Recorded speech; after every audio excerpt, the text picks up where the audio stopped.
The real working end of the 2012 prophecy, where we start to have the rubber meet the road, is looking at the solar system and seeing that all the planets are changing the same way as the Earth is changing. The Earth changes are not unique to the Earth. They are a universal phenomenon throughout the solar system. When we start to look behind the veil, the hidden reality that we have, and we start seeing a deeper truth of ourselves and a deeper truth of what it means to be human on this planet, we come into contact with a body of information that has been kept secret for thousands and thousands of years. And the reason why is that with this information comes the potential for what is called apotheosis. Apotheosis means human becomes God. The people who are in power believe themselves to be gods. They have inherited an ancient tradition which encourages the practice of developing your own spiritual and intuitive faculty to a much, much greater level than most people ever do. And they have a variety of practices, very distinct practices, which are engineered to awaken your psychic center. In my previous video, which most of you have seen, 2012 Enigma, I show you visual evidence of the pineal gland symbolism in the pine cone. And I show you that symbolism all over the world, in all different traditions, Babylonian traditions, even in the Vatican. The largest statue in the square, which is called the Court of the Pine Cone, it's huge. It dwarfs the size of a human being. Why would you put a pine cone on a big statue? Why did Jesus say in the Bible, "If thine eye be single, then thy body will be full of light"? If your eye is single, what does he mean by that? Does that mean that if somebody pokes your eye out that you're going to suddenly start glowing? No. Now, there is a whole religious conspiracy going on that says that Jesus never existed, that it was all a bunch of extrapolations based on various historical figures, then consolidated into what we now call the New Testament. And I would propose that it is impossible for such an outrageously enduring legend that so many people followed with such passion to have been concocted by some sort of mishmash of lesser spiritual figures who were all consolidated together. I do believe that these events happened. I do believe they've also been greatly misunderstood.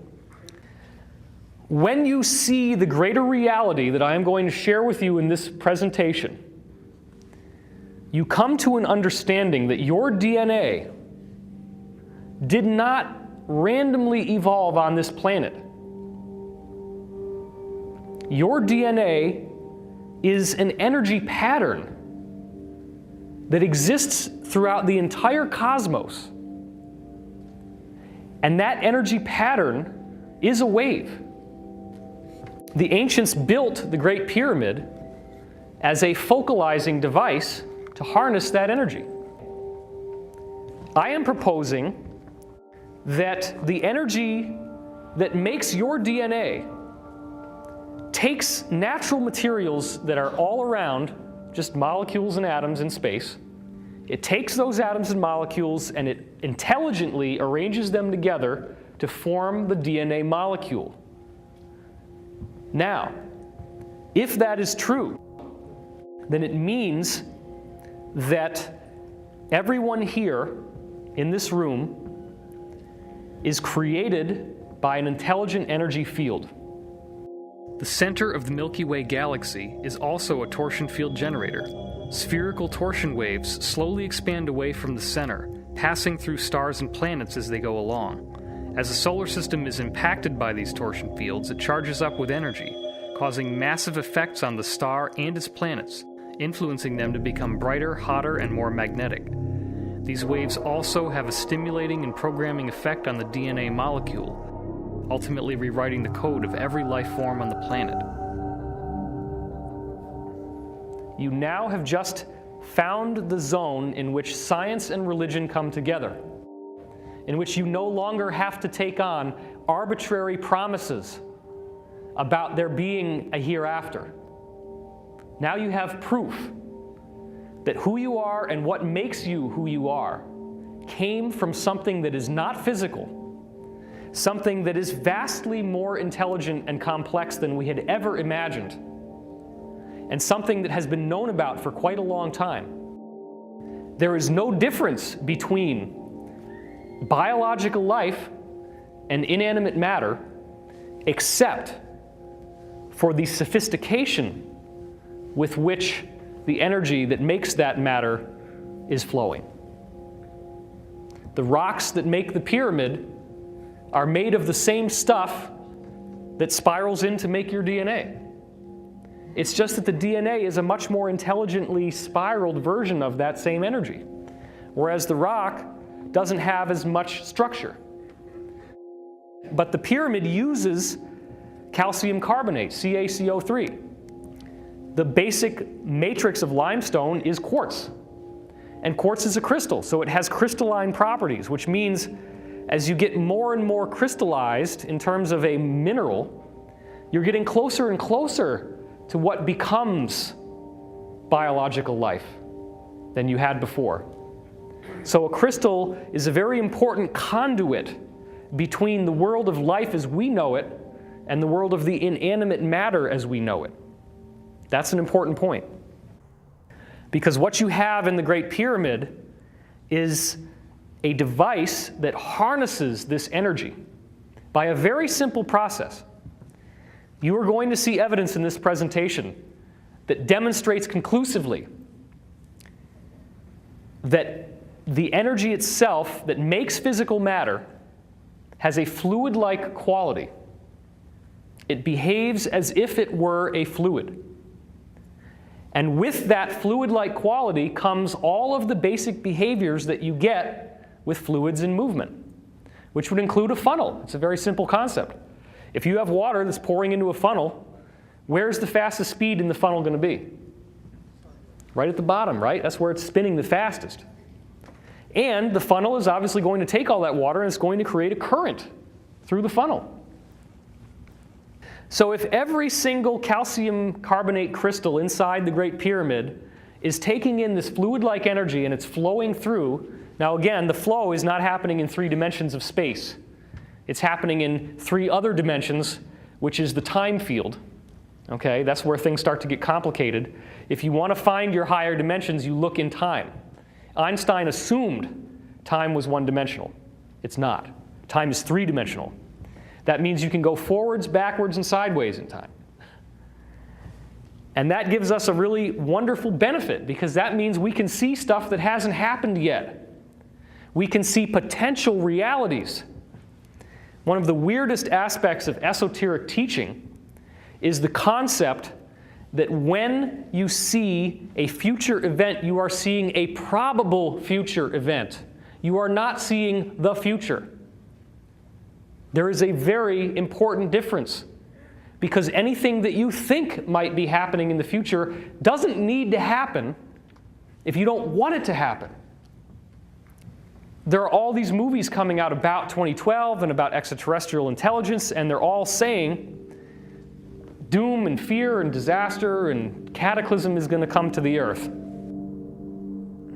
If the universe is powerful enough to create the DNA molecule intelligently from a wave, if there is that much sophistication, as you're going to see here, that life itself is divinely inspired, then why in the world would that same divine force that has intelligently brought us into being spontaneously decide to just have the sun belch off a big fireball and kill the whole planet? It doesn't make any sense. It doesn't make any sense that if there are ETs out there, that they would just be standing by and waiting for the planet to blow up, and that they're not going to do anything. So here's the riddle. If our DNA is intelligently structured by a wave, what does that say about the human body? Is this the only planet that a human body would form?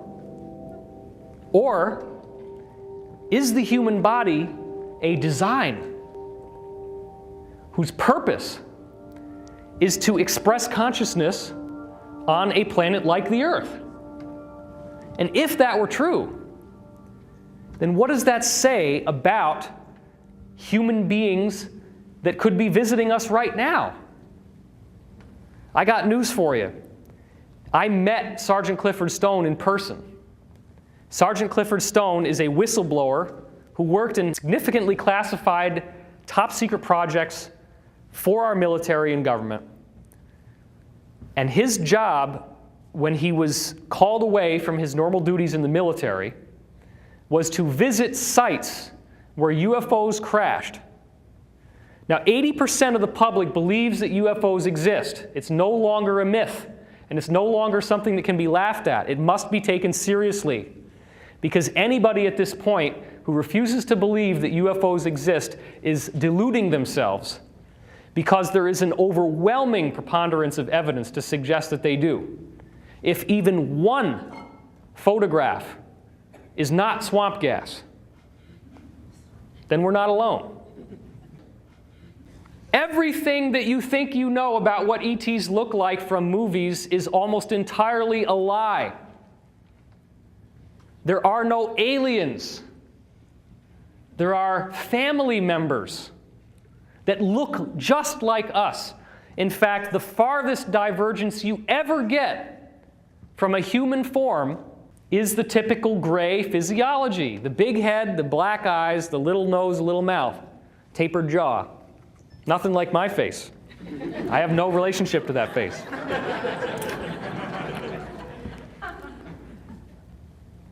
Most people are still wrestling with the question of whether these saucers even exist.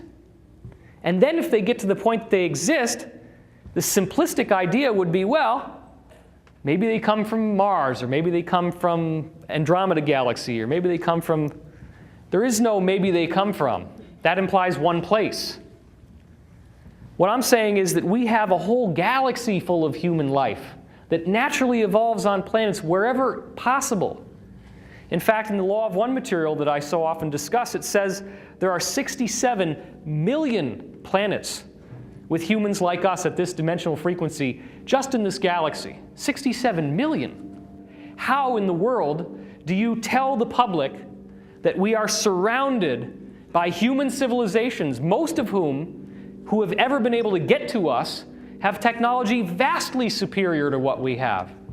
Anti-gravity, no problem. Limitless free energy that is clean and doesn't burn anything and doesn't pollute the atmosphere, no problem. It exists everywhere. Our guys in the inside government have had this for at least 50 years. And there is a convergence of discoveries that came from men like Nikola Tesla and John Keely and Townsend Brown that then dovetailed with crashed wreckage from extraterrestrial spacecraft. So look, things are not going to stay the way they are very much longer. The year 2012, if nothing else, represents a bifurcation point, a split between the way that things have been and the way that things are going to be.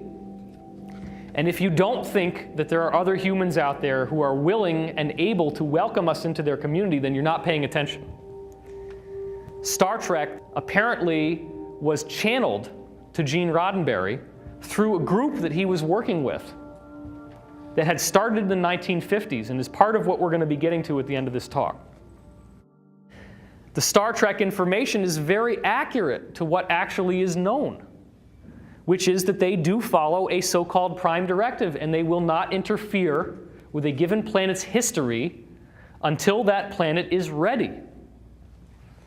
So last year, there was the big hoopla about October 14th, right? Everybody said, a 5-mile wide UFO is going to appear in the sky and it's going to hover there for 3 days. Well, first of all, a 5-mile wide UFO would completely kill all the grass over the people who it was hovering from, not to mention it would be so terrifying and the average person wouldn't know anything about it. And if any ETs were to channel that through one person, then that person basically has become a messianic figure. And they don't ever want to give somebody that much leverage. Because what they found in the 1950s was that if they did speak through certain human individuals, here on earth, that their egos would get inflated because now they felt special, they felt different, they felt like they were the anointed teacher. And so we're not allowed to have any one leader. There is not going to be a second coming of Christ. However, the Casey readings, one of many sources we're going to be discussing, are adamant in saying that the second coming of Christ is you. It's all of us.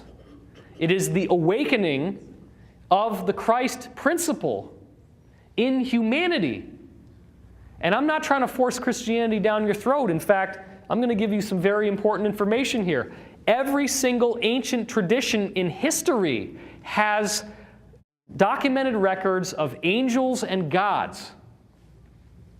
The angels look like human beings, but they glow, they can levitate, they can read your mind, they can teleport from one place to another, they can manifest objects out of thin air, they can create manna from heaven.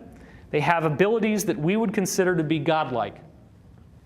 And every culture has these human extraterrestrials in their heritage. All religions are the truth. All religions are the truth. All religions have everything you need to follow the way of God, if that's what you want to call it. It doesn't have to be, my God is the only God. My God is the only right God. All it means is that you have a particular culture in a particular place in a particular time, and that culture had an enlightened teacher who took the knowledge of the universe and brought it through in his own personal or her own personal way. Because in fact, in ancient Greece, the prophets were not men, they were women. Every woman who was a prophet was named Sibyl. And the most famous Sibyl was the Sibyl of Cumae, spelled C-U-M-A-E. And she had a prophecy that came true regarding the coming of Jesus. In the Greek and in the Roman Empire, the women with the gift of prophecy were known as Sibyls, but none were as well known as the Sibyl of Cumae. She dwelled in a cave with multiple entrances and wrote her prophecies down on oak leaves. In the event that no one came to pick them up, they simply blew away. The Sibylline prophecy is widely respected as one of the harbingers of Jesus' arrival, but that was one of many things. The prophecy book was so accurate that in the Roman government, that was considered the highest treasure they had. There was nothing in the Roman government that was taken on with greater seriousness than the Sibylline prophecy scripture. The Sibylline mystery texts are one of many texts that describe a utopian world that is coming into being. In fact, every ancient mystical and spiritual tradition speaks of a golden age that is coming. And they don't speak about it in a bland, sophomoric fashion. They speak about it in an exciting, invigorating, eye-opening way because of the extent to which they say things will be changed. And you're going to see those prophecies at the end of this talk. The true law is unity, that all is love, all is one, all is light. But the first distortion of that law, the first spin that you have to look at as soon as you grasp that the universe is love, is the free will principle. And what that means is that there's only one of us here, there's only one being, but the greatest gift that that being has given us is the opportunity to discover that we are one with it in our own way, without anybody telling us what to believe or what to do or how to think. It simply is. It's our path, and we can do anything we want. We have the free will. If we start infringing on someone else's free will, it is a design of the universe that whatever we measure out to others will be measured back to ourselves. That's karma. So yes, you can practice the negative path if you want to. You can infringe on other people's free will. You can manipulate them, you can lie to them, you can control them, you can steal their money, you can leave them unemployed and homeless and hungry.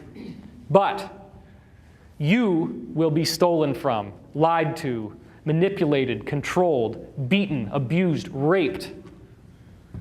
And you have to be.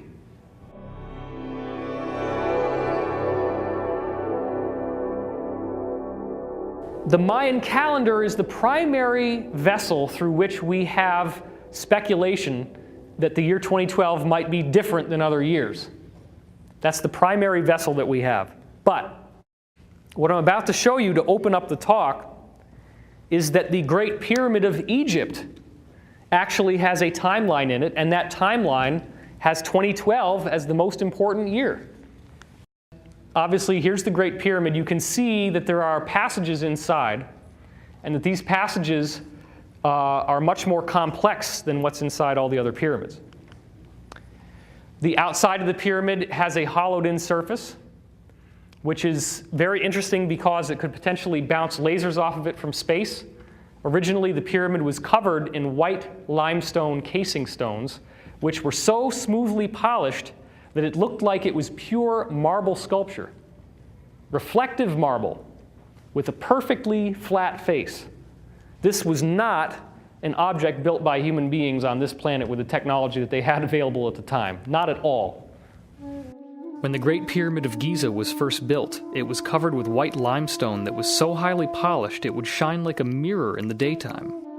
Over thousands of years, the pyramid degraded. The casing stones were dislodged by earthquakes and were eventually hauled off to build mosques in Cairo. The pyramid we know today has a flat top, which makes it a six-sided object. In Egyptian numerology, 6 is the number of imperfection.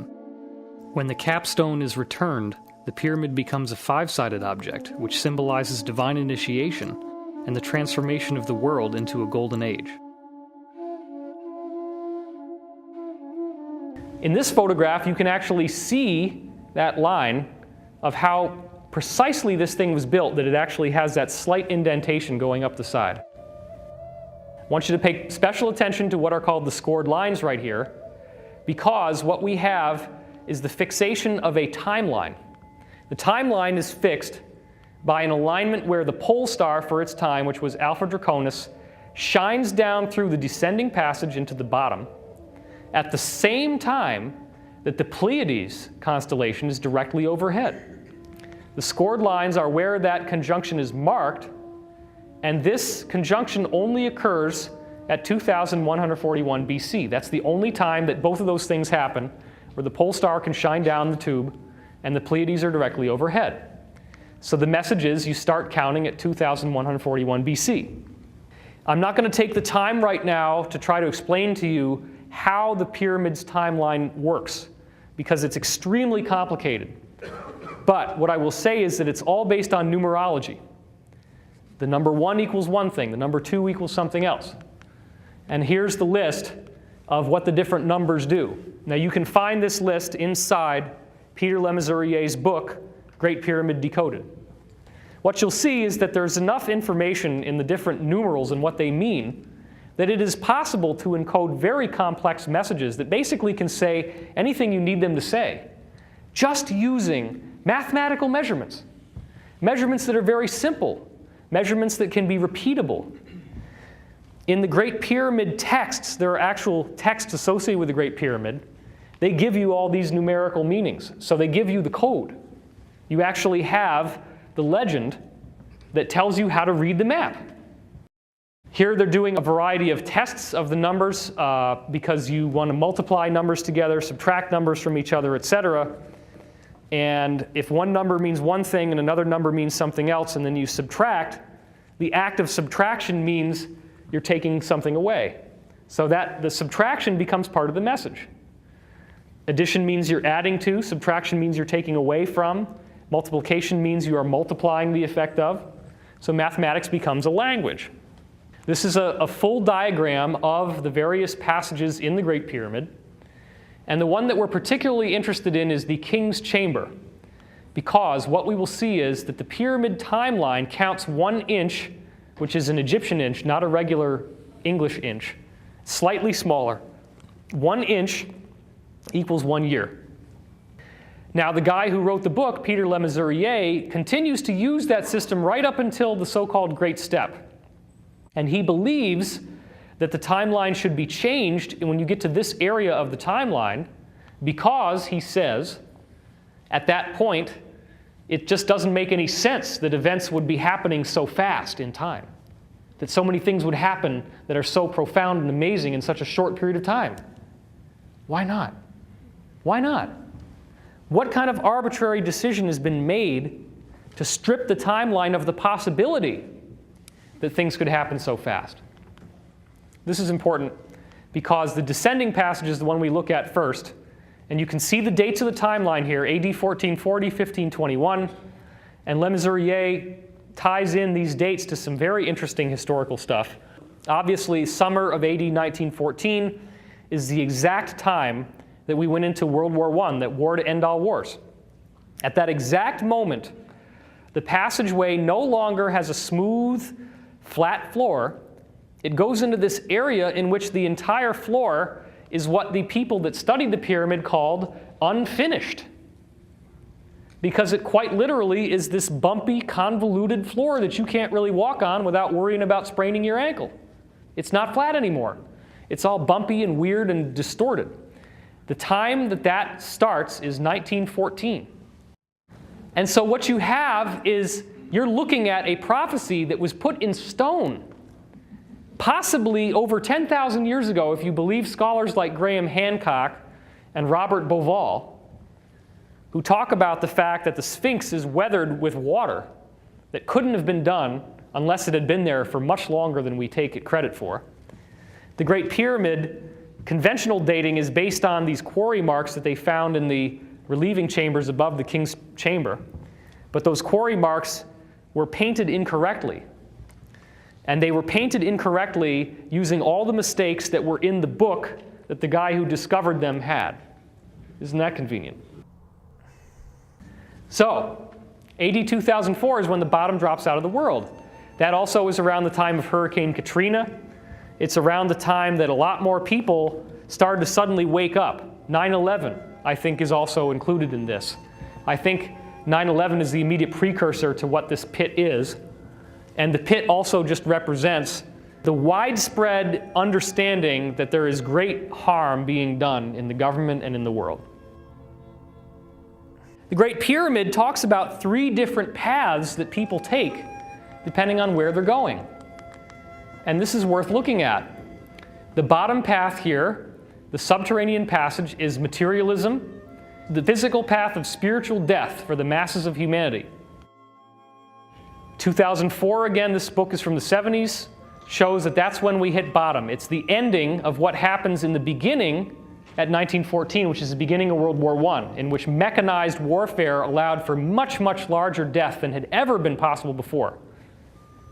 I mean, war was pretty crazy if you think about it before World War I, right? You got a bunch of guys standing there with guns, standing right in front of each other, bang, bang, bang, bang, bang, and everybody's just falling down dead everywhere, right? But once you have an airplane, you can just cowardly go along, drop a big old bomb on somebody, and blow the hell out of them.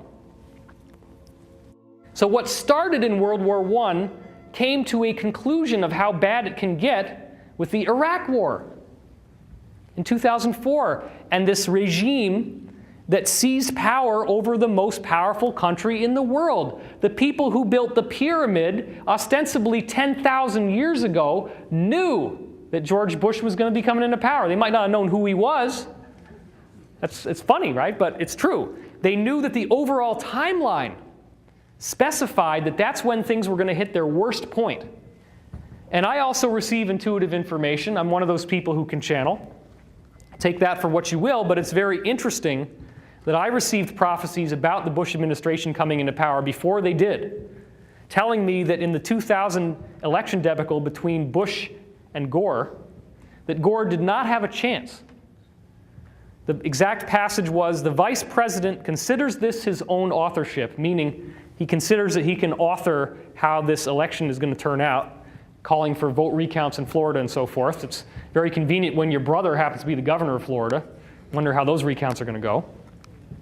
The vice president considers this his own authorship while not realizing that he is completely naked. He's got no chance of winning the election. The interim period decides the next victor. The interim period is that time between when the election ended and when the Supreme Court elected George, or selected George W. Bush, right?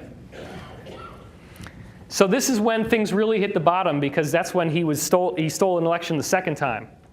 But you have a middle path here. If you go up the timeline, you have the physical rebirth for semi-enlightened people, the karmic evolution towards spiritual initiation. So this is the secondary path. The biggest path, the top path, when you go up to the King's Chamber, you are now in the path of ascension. You're in the path of the messianic initiative in which you become the fulfillment of the Christ promise and you achieve spiritual escape from materiality, from being human and physical. Now, one of the interesting things the pyramid did is it put these stones in the way, and there are actually other stones that were in this part that were taken out that were made out of limestone, but these are granite, and they're much more solid. And there was a hidden lintel there, which meant that you couldn't even see that these were there. It just looked like the passage only went down. And it wasn't until that lintel fell off while they were setting off explosives in the pyramid to blow the hole into this, that they heard something fall, and that's when they realized there was something else. And they bored a hole through and found this. Because actually this entrance is not in the center of the pyramid. It's 286.1 inches off from the center, and that has a symbolism of the reincarnation of the spiritual messianic role. This whole pyramid is basically designed to tell you that this messianic figure is coming back, which is us. We're all the messianic figure. So the granite plug shows us that we cannot go up this path. Everybody on earth is going to have to go through the path of the dead. And that's why the pyramid is a tomb, because it symbolizes that we are going through that death. So you have to go into the subterranean chamber. You have to hit the pit, or at least see that it's there and not fall into it, before you turn around. This is in your own personal life, the metaphor is. And you have to start crawling back up the subterranean passage, and you get to this point where you can bore a hole through the wall, and then you have this very interesting passageway that's called the forced passage. And what that represents is that you literally have to bore your way through to get up to this point where you can either go into the Queen's Chamber, which is the path of organized religion, or the King's Chamber, which is the path of true spiritual mastery. So this represents how you dig yourself out of trouble. The well shaft or grotto is the stopover point where you actually get to relax a little bit. And many of us have had to go through that. Another interesting thing you see here is that the year 1945 is very interestingly flagged by this structure, which looks very much like there's some sort of altar associated with it. Now, this is what it looks like from the side. It's actually very stretched out inside the chamber. The chamber has a long length going towards the back wall here. It's actually not so tight as you see here. But 1945 is right in the middle of this little statue arrangement. That's the end of World War II. It's a nice little break. You see that there's two equal pillars here, sort of like World War I and World War II. And that's kind of what it means. So now you have this whole area down here, which means that part of the world, part of the people in the world will continue to go through this suffering as time goes on. They're not going to immediately see what's happening. Once you start going towards the Queen's Chamber, you have to climb your way through. This is the entrance to the Queen's Chamber right here. If you want to go up into the King's Chamber, you have to actually climb up these holes in the side, as you can see here. And this is the lifelike size of it. Now this is the Grand Gallery, as it's called. You're climbing up, and then this is the great step up here. And here's a diagram of them life-size going up. And the point that we're concerned with is right here. This represents, there's three little spots, as you can see from the side here, the grooves. But only one of them actually holds a piece of stone in it. And the stone has a symbol on it. And this symbol is the only symbol in the entire Great Pyramid that's like a little plaque that actually shows you something that means something. Okay? That's the only one. Other than this, which looks suspiciously similar to a pregnant woman's stomach. And that is not an accident. That's what it's meant to look like. It's meant to look like the earth giving birth. This is symbolic of the rainbow or the new sunrise. Guess what year in the timeline this is? 2012. The most important date encoded in symbol in the Great Pyramid, if you count 1 inch equals 1 year, is 2012. And it is encoded in this symbol, which represents the dawning of a new age, the sunrise, the rainbow, the fulfillment of the promise, because the rainbow is the bursting forth of color and light and love and majesty to the world that it had not been in before. The stone symbolizes trials that we have to go through, energetic walls that we have to pass through along the way. Now what I want to point out here here's where he actually talks about this and says, if you don't change the dating from 1 inch per year, the first Messianic Advent, where you just saw the symbol, is 2012. The second is the year 2030. The third is 2057, and the fourth is 2084. Now, what's 84 minus 12? 72. What does 72 mean? Who knows the answer? Bueller? Bueller? There are 72 years that it takes for the Earth to move through 1 degree of the precession of the equinoxes, which is a 25,920-year cycle that represents the end of the age. So it's interesting that if it takes 72 years to go through 1 degree, that the pyramid is describing a 72-year transitional process in which not only is 2012 important, but once we get through 2012, the next date that we're going to look at is 2030. And then we're going to look at 2057. So we're only going to have to wait another, 18 years after 2012 before we get to 2030. That's pretty cool. 2012 is predicted as the year in which whatever the second coming of Christ is supposed to be will happen. Now, isn't it interesting that if you take the Pyramid of the Sun in Teotihuacan and you take the Great Pyramid, that the square footage, the actual perimeter of the pyramid is exactly the same? The Pyramid of the Sun in Mexico, the Great Pyramid in Egypt. You have the Atlantic Ocean separating these cultures, which most people would say are completely different. But they both build pyramids. And they both have a calendar. The Egyptian calendar happens to be a lot more complex to understand because it's this whole timeline thing in a big pyramid. But they both have a calendar that flags the year 2012. Now, do you honestly think that that means we can just blow this thing off and it doesn't mean anything? Now we have the proof that both cultures on both sides of the Atlantic say that 2012 is going to be something spectacular. The people who built the Great Pyramid intended to give us a message. And it takes a solving of a mystery to figure out what the message is. You don't just get the answer spoon-fed to you like a little baby. If that was all it was, then it wouldn't involve the free will principle I was talking about.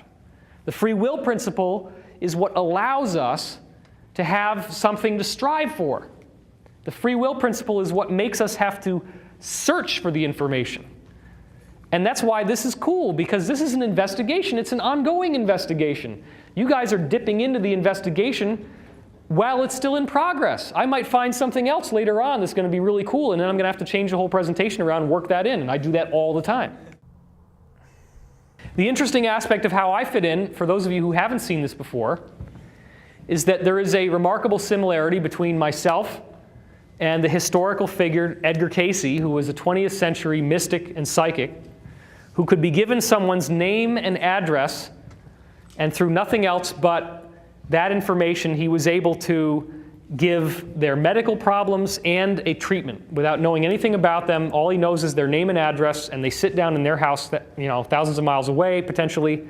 He sits down, he goes into a trance, he starts speaking, he doesn't remember anything that he says, and when he wakes up, the guy who wrote it down says, "Oh my gosh, this is amazing because, we found out that this person has leukemia, and you said they have leukemia in your reading," and this was done over 14,000 times.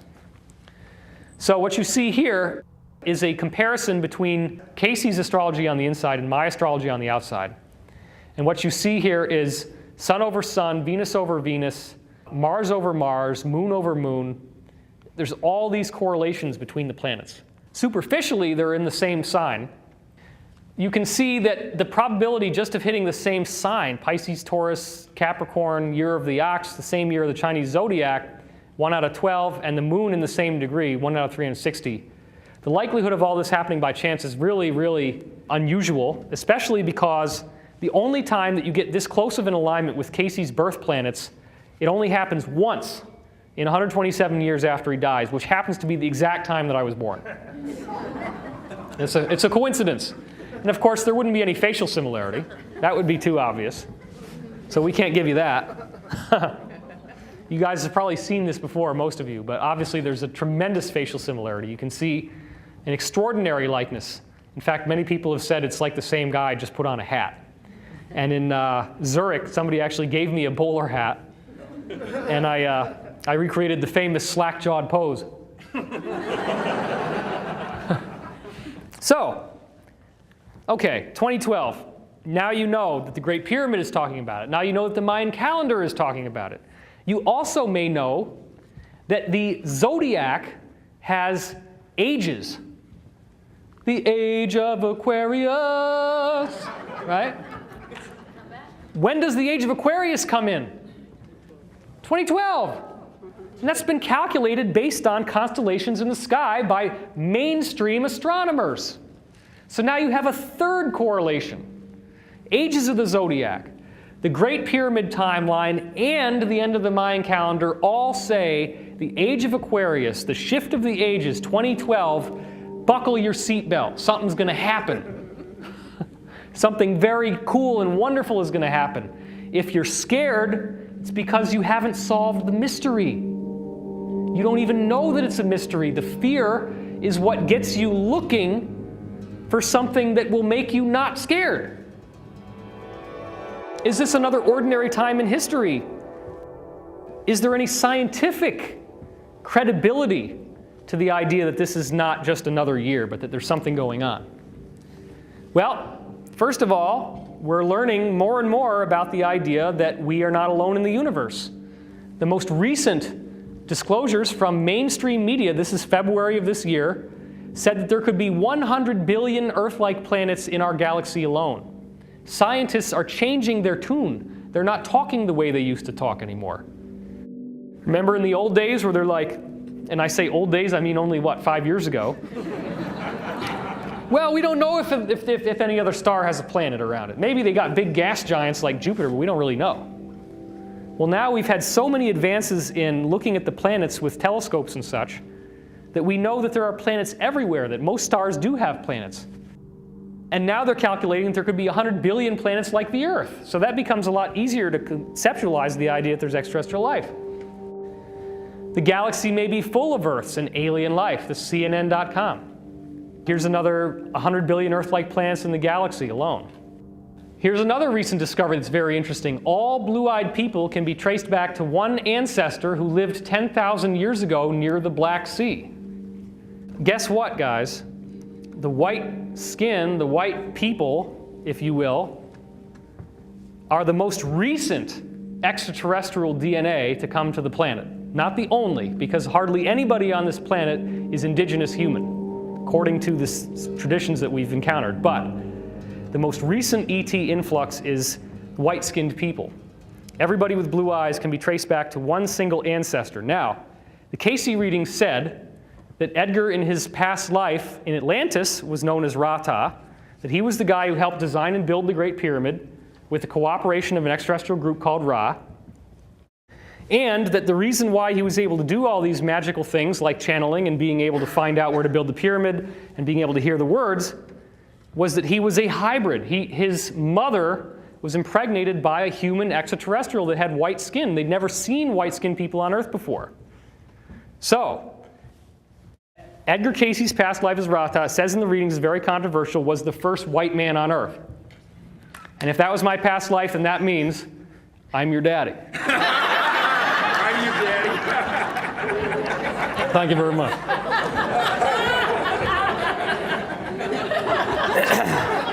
You have to be able to laugh at yourself. I mean, it's ludicrous for me to say that I was somebody else, and I don't. All I know is that there's a facial similarity. You can't deny that, okay? You can't deny that. You can't deny that there's an astrological similarity. Those are facts. You can't deny that I also have done readings like he did, and you can't deny that I put readings online that predicted events that happened in the future that actually came true, okay? And the Casey readings did predict that he would come back, and they said that he would be more like Ra-Ta than he was like Edgar. And Ra-Ta created a hall of records in which all the knowledge of Atlantis was put together for future races to use, for future people on Earth to use. The hall of records is accessed telepathically. And so what I've been doing is basically downloading the information from the hall of records that I knew back then and putting it together, and that's why we have information that's unlike anything else that you've seen, because it's all remembering. So the most powerful people in the world took the teachings that Edgar's past life as Rata helped to create and contorted it into a negative purpose. And so not only am I the daddy of all the white people, I'm also the father of the Illuminati. Yeah, that's really nice. Thanks for that, karma. The Illuminati have a tradition about a great prophet who they said was killed for his beliefs, and that he's the founder of all their spiritual teaching, and that legend that they teach in the very high levels of the Illuminati is identical to the Rata story. Okay? And they apparently inherited a prophecy that said that he was going to come back and help usher in a golden age, which they call the New World Order. Novus Ordo Seclorum, it's on the bottom. And that what they did is they inherited a positive prophecy about one of what the Casey reading said would be a team of liberators who would help change the planet. A team, not one person. All this stuff about one guy coming in and doing all this stuff is not true. The Great Pyramid speaks of Jesus coming in and speaks of him in very positive terms, but it also says this is a universal event for humanity's entire history. So it's not just about one religion, it's about something that benefits everyone. This time that we're in is a time of change, and it's a time in which we all get to experience that change together. We're all in this together, and each one of you are one of those liberators. If you're watching this video on the internet, or if you're in this room with me right now actually seeing this live, you are one of those people who has been charged with a responsibility to share what you know with the people. And yes, just like has happened to me, somebody is going to call you the Antichrist. It happened to you, apparently. Somebody is going to call you a Messiah. And that's not true either, because we're all here together to work on this stuff. There is no one savior figure per se.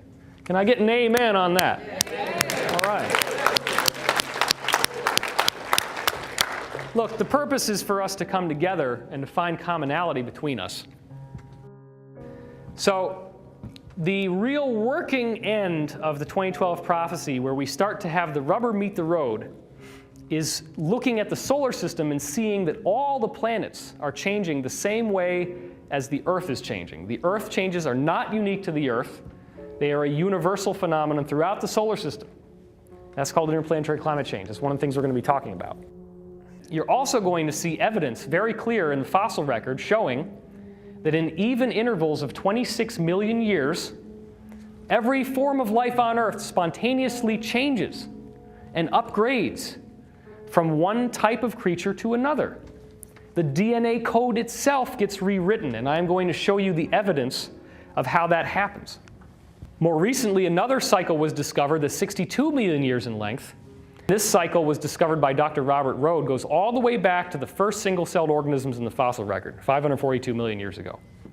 62 million year cycle. Now, what does this mean? What I believe this means is that the center of the galaxy is releasing waves of energy. And the way that you visualize this is think about dropping a rock into a stream or a still pond. You drop that rock into the pond, the surface makes a ripple. It's a circle, and it goes out. These are ripples of energy that slowly travel from the center of the galaxy, and they're structured like layers of an onion. And they're evenly spaced because it's all vibration. It's all harmonics. So as these evenly spaced walls shoot through the solar system, they reprogram the DNA on Earth. And all of the creatures on Earth are spontaneously transformed, as you see in the fossil record here. There's no evidence in many of these cases of cataclysms. There's just suddenly one species and then another one. And there's no transition. You have shellfish, like a clam, and then the skeleton's on the outside and the body's on the inside, and then what happened? That flesh is on the outside, skeleton's on the inside. There's no halfway creature where the flesh is halfway in and halfway out. You go from shellfish to bony fish, bang, just like that. It was spontaneously changed. And there are many, many of these dropped things in the fossil record where you can't see the difference. So, in order to understand 2012 and to make sense of these prophecies, what we really need to do is look back to the past, as we've already started, and get a sense of what was the technology of Atlantis, because I want to present to you the possibility that a technology doesn't necessarily involve machines with electrical circuits and gears and moving parts. A pyramid can be a technology. It can be a technology that operates as a machine just by sitting there, and as I said earlier, acting as a funnel for this fluid-like energy that makes all of matter as we know it. Obviously, you have the pyramid here. This is the second pyramid next to the Great Pyramid of Giza and the Sphinx in front. These are the casing stones, what's left of them on the top, which originally, as I said, were mirror-polished, white limestone. We now have an Atlantis-type city that was found under the ocean on the western tip of Cuba.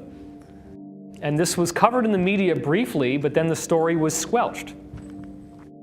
This is the actual side-scan sonar photographs of what was originally discovered. This was two scientists, Paulina Zalitsky and Paul Weinzweig, who had been given a charter by the Cuban government to conduct side-scan sonar readings of the seafloor around Cuba, hoping to find sunken Spanish galleons with gold on them and treasure. And they promised that they would give the Cuban government a share of the profit. So that seems like a pretty good deal. You just give somebody permission to do these readings, and then lo and behold, if they find something, you get to make money. Now, the problem was that what they found was not treasure. It was much more valuable than just gold coins. It was actually pyramids and sphinxes and roads and buildings. Now, a three-dimensional reconstruction of what you see from the top down here has been built. So what you see here is the ruined platforms of giant buildings that are now a half a mile under the ocean. And we know, based on geology, that these structures could not have been above sea level any time earlier than 10,000 years ago. They're at least 10,000 years old, minimum. We know this is true. This should be the smoking gun of Atlantis. There was a contract made with National Geographic. This was all supposed to be released in the summer of 2003, but it got squelched. It never came out in the open, unfortunately. Here's Paulina Zalitsky in front of inscriptions that she found in the caves in Cuba that are very, very similar to what she saw in the Atlantean ruins that she was looking at with a submersible submarine that has a little camera in it. She actually saw inscriptions just like this. Now, these are the descriptions of those energy fields in the solar system. Remember I was telling you the galaxy gives off these rippling waves of energy and they come through the solar system? Well, the Atlanteans knew about that and they were drawing it. And so what you see is planets here with their ripples on it, and then that's the sun. Or that could be the galaxy. We're not really sure. She also found these inscriptions in the caves of Cuba, which would have just been the highland mountains of Atlantis. And these are identical to inscriptions that were found on the stones underneath the water. Now, this is the closest that she's ever come to actually showing us one of the pyramids. This is from actual footage that was taken from her submarine. It's the only picture that has ever been released to the public showing one of her pyramids. You can look at it up close and get a glimpse of what actually is a blunted top. It does not go in a straight line. Well, there is another example of that, and that's the bent pyramid of Dashur in Egypt. And so what we're seeing is very, very similar structure. Now, this is an enormous, enormous pyramid under the ocean in Cuba. So, anybody that tells you that Atlantis is full of crap, I just gave you photographic proof that it exists. So that argument has been shot. We know for a fact that pyramid could not have been above sea level could not have been above sea level unless it was at least 10,000 years old. At least. Given that information, what the heck did they know, and why did they build these things everywhere they possibly could?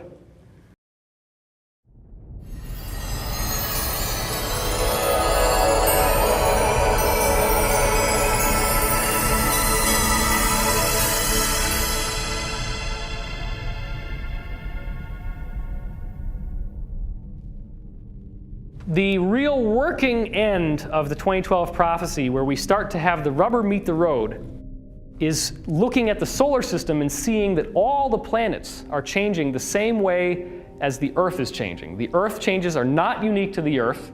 They are a universal phenomenon throughout the solar system.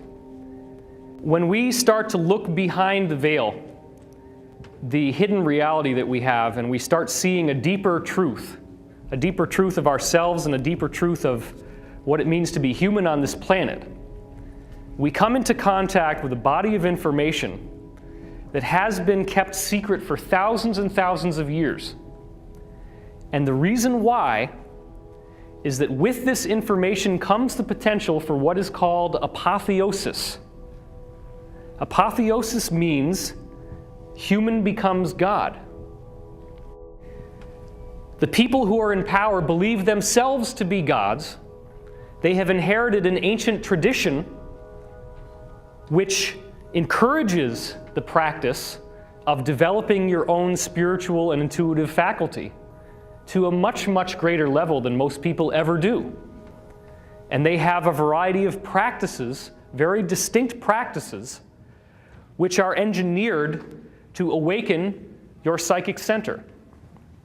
In my previous video, which most of you have seen, 2012 Enigma, I show you visual evidence of the pineal gland symbolism in the pine cone. And I show you that symbolism all over that the energy that makes your DNA takes natural materials that are all around, just molecules and atoms in space. It takes those atoms and molecules and it intelligently arranges them together to form the DNA molecule. Now, if that is true, then it means that everyone here in this room is created by an intelligent energy field. The center of the Milky Way galaxy is also a torsion field generator. Spherical torsion waves slowly expand away from the center, passing through stars and planets as they go along. As the solar system is impacted by these torsion fields, it charges up with energy, causing massive effects on the star and its planets, influencing them to become brighter, hotter, and more magnetic. These waves also have a stimulating and programming effect on the DNA molecule, ultimately rewriting the code of every life form on the planet. You now have just found the zone in which science and religion come together, in which you no longer have to take on arbitrary promises about there being a hereafter. Now you have proof that who you are and what makes you who you are came from something that is not physical, something that is vastly more intelligent and complex than we had ever imagined, and something that has been known about for quite a long time.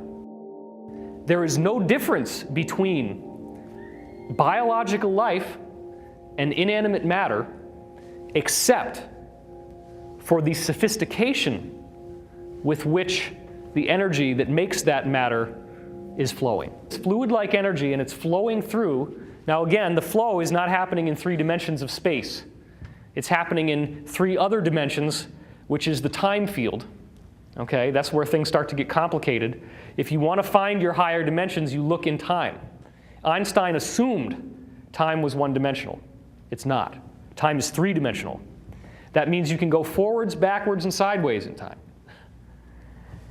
And that gives us a really wonderful benefit because that means we can see stuff that hasn't happened yet.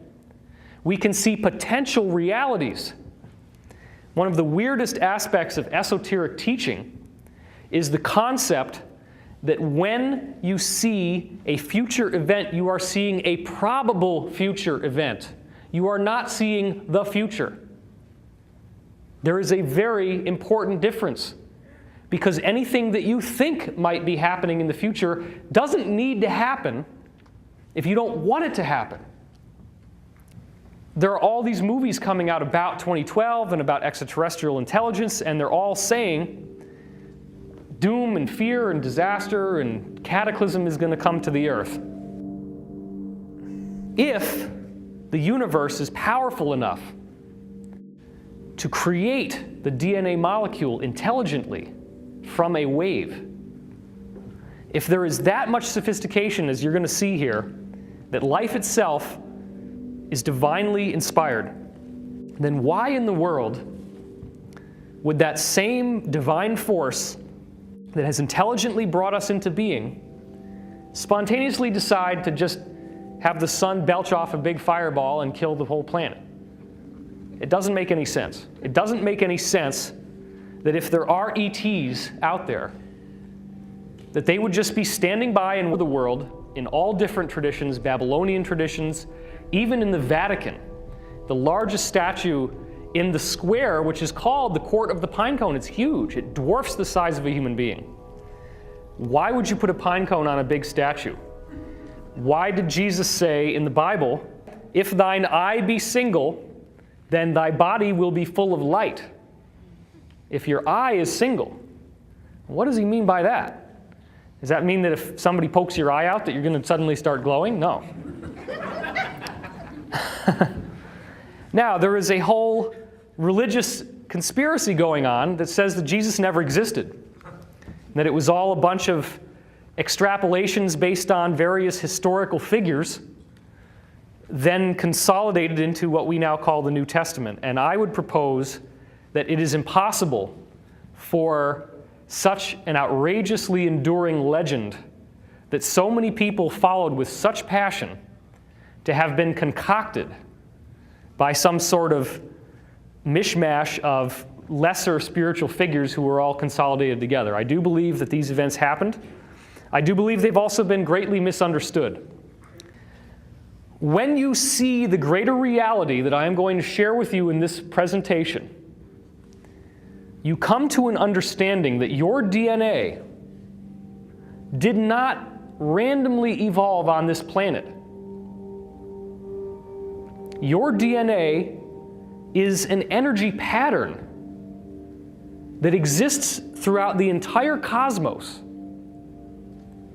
And that energy pattern is a wave. The ancients built the Great Pyramid as a focalizing device to harness that energy. I am proposing the rocks that make the pyramid are made of the same stuff that spirals in to make your DNA. It's just that the DNA is a much more intelligently spiraled version of that same energy, whereas the rock doesn't have as much structure. But the pyramid uses calcium carbonate, CaCO3. The basic matrix of limestone is quartz. And quartz is a crystal, so it has crystalline properties, which means as you get more and more crystallized in terms of a mineral, you're getting closer and closer to what becomes biological life than you had before. So a crystal is a very important conduit between the world of life as we know it and the world of the inanimate matter as we know it. That's an important point. Because what you have in the Great Pyramid is a device that harnesses this energy by a very simple process. You are going to see evidence in this presentation that demonstrates conclusively that the energy itself that makes physical matter has a fluid-like quality. It behaves as if it were a fluid. And with that fluid-like quality comes all of the basic behaviors that you get with fluids in movement, which would include a funnel. It's a very simple concept. If you have water that's pouring into a funnel, where's the fastest speed in the funnel going to be? Right at the bottom, right? That's where it's spinning the fastest. And the funnel is obviously going to take all that water and it's going to create a current through the funnel. So if every single calcium carbonate crystal inside the Great Pyramid is taking in the